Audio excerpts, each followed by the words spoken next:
కాకినాడ సెజ్లో జరిగిన అవకతవకలకు గాను YV Vikrant Reddy arrest అవ్వడం ఖాయమా? ఈ కేసులో ఈడీ ఇప్పుడు రంగంలోకి దిగబోతుందా అంటే అవునని సమాధానం ఇస్తున్నారు కొంతమంది రాజకీయ విశ్లేషకులు.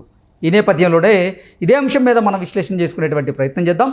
ప్రస్తుతం మనతో పాటున్నారు ప్రముఖ రాజకీయ విశ్లేషకులు, ప్రముఖ సీనియర్ జర్నలిస్ట్ సిఎస్ రావు గారు. సార్తో మాట్లాడదాం. సార్ నమస్తే. సార్ నమస్తే. కాకినాడ సెజ్లో జరిగిన అవినీతి అవకతవకలకు గాను ఇప్పుడు వైవి విక్రాంత్ రెడ్డి అరెస్ట్ అవ్వడం ఖాయమని, ఈ కేసులో ఇప్పుడు ఈడీ రంగంలోకి దిగింది అనేటువంటి వాదనలు తెర మీదకి వస్తూ ఉన్నాయి. కొన్ని వార్తలు సోషల్ మీడియాలో చక్కర్లు కొడుతూ ఉన్నాయి. ఏంటి సార్, ఏం జరగబోతుంది ఈ అంశంలో?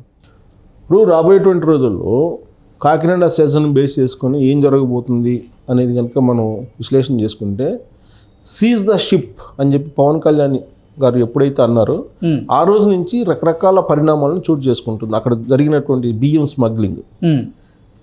ఇప్పుడు తాజాగా ఏంటి, అసలు కాకినాడ సెజ్జు, కాకినాడ సీపోర్టు వీటికి సంబంధించినటువంటి కబ్జా ఎలా జరిగింది అనే దాని మీద స్మగ్లింగ్ కన్నా కూడా ఎక్కువగా ఫోకస్ అయింది.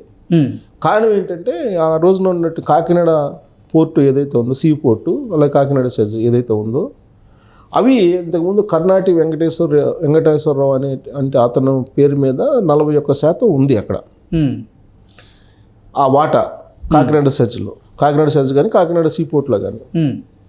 అయితే జగన్మోహన్ రెడ్డి గారు అధికారంలోకి వచ్చిన తర్వాత వీళ్ళు చేసిన పని ఏంటంటే, ఆ కర్ణాటి వెంకటేశ్వరరావు అనే అతన్ని పిలిపించి బ్లాక్మెయిల్ చేసేసి భయపెచ్చి ఆ 41% సుమారుగా 2,500 కోట్ల రూపాయల వాల్యూ ఉంటే 400 కోట్లకు 450 కోట్లకు రాయించేసుకున్నారు. ఎలా రాయించుకున్నారు, ఎలా బ్లాక్మెయిల్ చేశారు అని అంటే, ఆడిటర్ కదా బేసిక్గా విజయసాయి రెడ్డి గారు. సో ఎలా చేయాలి అనేది ఆయనకి తెలుసు. ఆడు కాకినాడ సీపోర్ట్లో కానీ కాకినాడ సెజ్లో కానీ అవకతవకలు జరిగాయని చెప్పి ఎంక్వైరీకి వేశారు ఆ రోజు ఉన్నటువంటి జగన్మోహన్ రెడ్డి గారి ప్రభుత్వం.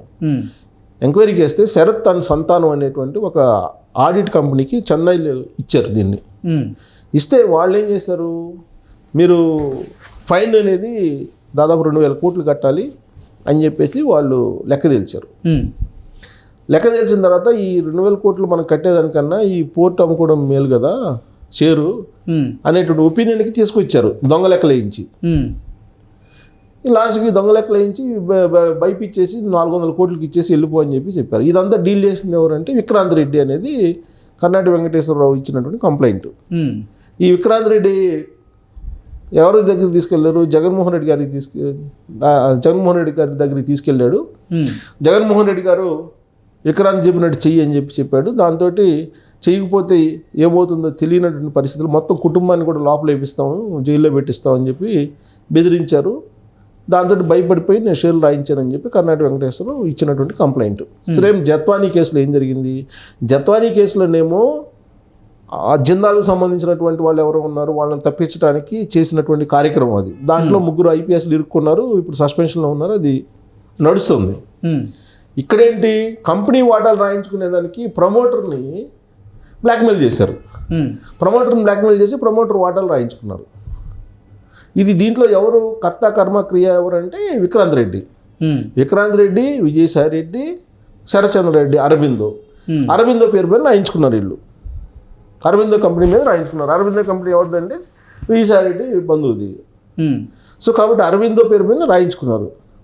సరే, ఈ మొత్తం రాయించుకునే దాంట్లో ఈ 400 కోట్లు ఎక్కడి నుంచి వచ్చినాయి వాళ్ళకి అనేది ఒక పాయింట్. ఇది మనీ లాండరింగ్ చేశారు అనేది వస్తుంది. ఆ 400 కోట్లు కర్ణాటక వెంకటేశ్వరరావుకి ఇచ్చిన 400 కోట్లు ఎక్కడి నుంచి వచ్చినాయి, ప్లస్ సంతానం ఆడిట్ చేశారు కదా, ఆ ఆడిట్లో చెన్నైలో చేసినటువంటి ఆడిట్లో ఏం చేశారు వాళ్ళు, మొత్తం 2,000 కోట్లు ఫైన్ కట్టాలని చెప్పినటువంటి అదే కంపెనీ మళ్ళీ దాన్ని మదింపు చేసేసి 400 కోట్లు కడితే సరిపోద్దని చెప్పి తెలిసారు వాళ్ళే. 2,000 కోట్ల నుంచి 400 కోట్లు అని చెప్పి తీసుకొచ్చేసారు. అంటే వీళ్ళే లెక్కలు వేసుకున్నారు, వీళ్ళే లెక్కలు తగ్గించుకున్నారు. సో దీంట్లో మల్టిపుల్ కేసులు ఉన్నాయి. ఒకటి మనీ లాండరింగ్ కేసు ఉంది, రెండోది ఆడిటింగ్, ట్యాంపరింగ్ చేశారని ఐటీ కేసులు ఇవన్నీ ఉన్నాయి. ఇవన్నీ కేసులు పెట్టారు. ఎన్ని కేసులు పెట్టింది ఎవరు, ఆంధ్రప్రదేశ్ సిఐడి ఎంక్వైరీ చేస్తుంది. ఎంక్వైరీ చేస్తున్నటువంటి క్రమంలో ఈడీ ఎంటర్ అయ్యింది. ఈడీ ఎంటర్ అయ్యి ఆంధ్రప్రదేశ్ సిఐడికి ఇన్ఫర్మేషన్ ఇవ్వండి, మీరు ఆ కేసుకు సంబంధించి పూర్తి ఇన్ఫర్మేషన్ మాకు ఇవ్వండి అని చెప్పి తీసుకుంది. ఇన్ఫర్మేషన్ తీసుకున్న తర్వాత ఈడీ ఏం చేసింది, నోటీసులు పంపించింది. ఎవరు పంపించింది? విక్రాంత్ రెడ్డికి పంపించింది, అలాగే ఈసారెడ్డికి పంపించింది. ఇప్పుడు ఈడీ ఎప్పుడు విచారణ చేస్తుందో తెలియనటువంటి పరిస్థితి. సో దాంతో ఇంకోవైపు ఆంధ్రప్రదేశ్ సిఐడి ఎంక్వైరీ చేస్తుంది. దీంతో అజ్ఞాతంలోకి విక్రాంత్ రెడ్డి వెళ్ళిపోయాడు. ఎవరు ఈ విక్రాంత్ రెడ్డి? వైవి సుబ్బారెడ్డి కుమారుడు. వైవి సుబ్బారెడ్డి ఎవరు? జగన్మోహన్ రెడ్డి గారి బాబాయ్. జగన్మోహన్ రెడ్డి గారికి బాబాయ్ కాబట్టి 2 సార్లు ఆయన తిరుమల తిరుపతి దేవస్థానం చైర్మన్ అయ్యాడు. ఇప్పుడు రాజ్యసభ మెంబరు, అంతకుముందు ఎంపీ. దానికంటే ముందు ఒక మండల స్థాయి లీడర్ ఆయన. రాజశేఖర రెడ్డి గారు ముఖ్యమంత్రి అయ్యే నాటికి మండల స్థాయి లీడర్ ఆయన. సో రాజశేఖర రెడ్డి గారు ముఖ్యమంత్రి అయిన తర్వాత అంచెలంచెలుగా ఎదుగుతూ వచ్చి ఆయన ఒక పవర్ పాయింట్గా జగన్మోహన్ రెడ్డి గారి ప్రభుత్వంలో ఉన్నారు. ఆ పవర్ పాయింట్గా ఉన్నందువల్లనే ఆయన కుమారుడు విక్రాంత్ రెడ్డి మాట వినాల్సి వచ్చింది కర్ణాటక వెంకటేశ్వరరావు. సో కర్ణాటక వెంకటేశ్వరరావు వినకపోతే వాళ్ళ ఫ్యామిలీ మొత్తం లోపలేస్తూ ఉన్నారు పోలీస్ స్టేషన్లో పెట్టి. సో దీంతో భయపడిపోయి వాటలు రాసిచ్చారు. వాటలు రాసేసిన క్రమంలో ఈ కేసు జరుగుతుంది. ఇప్పుడు ఈయన పరారులో ఉన్నాడు విక్రాంత్ రెడ్డి. ఈయన ఏం చేశాడు, ముందస్తు బెయిల్ కోసం వెళ్ళాడు. ముందస్తు బెయిల్ కోసం అప్లై చేశాడు విక్రాంత్ రెడ్డి.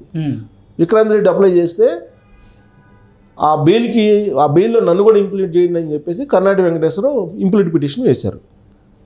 ఇంప్లీట్ పిటిషన్ ఎందుకు వేశారు, మీరు ఒకవేళ విక్రాంత్ రెడ్డికి కనుక బెయిల్ ఇస్తే ఆయన నన్ను మళ్ళీ బ్లాక్మెయిల్ చేసే అవకాశం ఉంది, నన్ను బెదిరించే అవకాశం ఉంది, నాకు ప్రాణహాని కూడా ఉంది వీళ్ళ నుంచి, కాబట్టి మీరు ముందస్తు బెయిల్ ఇవ్వద్దు, ఆయన్ని సిఐడి విచారించాలి, నా దగ్గర నుంచి వాటాలు రాయించేసుకున్నాడు, ఆ రోజు నన్ను జగన్మోహన్ రెడ్డి గారి దగ్గరికి తీసుకెళ్ళి నిల్చోబెట్టి భయపించాడు, అంతకుముందు విజయసాయి రెడ్డి తోటి హైదరాబాద్లో కనిపించాడు, ఈ జరిగినటువంటి పరిణామం అంతా ఇలా ఉంది, కాబట్టి ఆ రోజు బ్లాక్మెయిల్ చేసి భయపించారు, ఇప్పుడు కనుక మీరు ముందస్తు బెయిల్ ఇస్తే ఈ కేసులో మళ్ళీ నన్ను భయపిస్తాడు, నువ్వు ఎందుకు కంప్లైంట్ చేసావు అని చెప్పి, కాబట్టి నా వాటాలు నాకు ఇప్పించండి అని చెప్పి ఆయన పిటిషన్ ఇంప్లీట్ అయ్యాడు. ఇప్పుడు కనుక ముందస్తు బెయిల్ ఇవ్వకపోతే కోర్టు ఈడీనో సిఐడినో అరెస్ట్ చేసే అవకాశం ఉంది విక్రాంత్ రెడ్డిని. ఓకే. సో ఇది ఈ కేసుకు సంబంధించినటువంటి అప్డేటు. సో రేపమ్మాపు విక్రాంత్ రెడ్డి తీహార్ జైలుకి వెళ్ళడం ఖాయం ఈడీ ఎంటర్ అయితే. ఓకే. ఒకవేళ సిఐడి దగ్గర నుంచి ఇన్ఫర్మేషన్ మొత్తం తీసుకుంది. సిఐడి దగ్గర ఇన్ఫర్మేషన్ మొత్తం తీసుకుందంటే ఈడీ సీరియస్గా ఉన్నట్టే. పైగా చంద్రబాబు నాయుడు గారు ఢిల్లీ వెళ్తున్నారు. బియ్యం స్మగ్లింగ్ గురించి ఖచ్చితంగా ఈ ఢిల్లీ బీజేపీ పెద్దలతో మాట్లాడే అవకాశం ఉంది. దాని మీద కనుక సీరియస్ యాక్షన్ తీసుకోండి అని చెప్పి కనుక కేంద్ర ప్రభుత్వం సిగ్నల్ ఇచ్చేస్తే చంద్రబాబు గారికి ఇమీడియట్గా ఈడీ ఎంటర్ అయ్యి విక్రాంత్ రెడ్డిని తీసుకెళ్ళి తీహార్ జైల్లో వేసే అవకాశాలు క్లియర్గా కనపడుతున్నాయి. Okay sir, thank you so much. Thank you.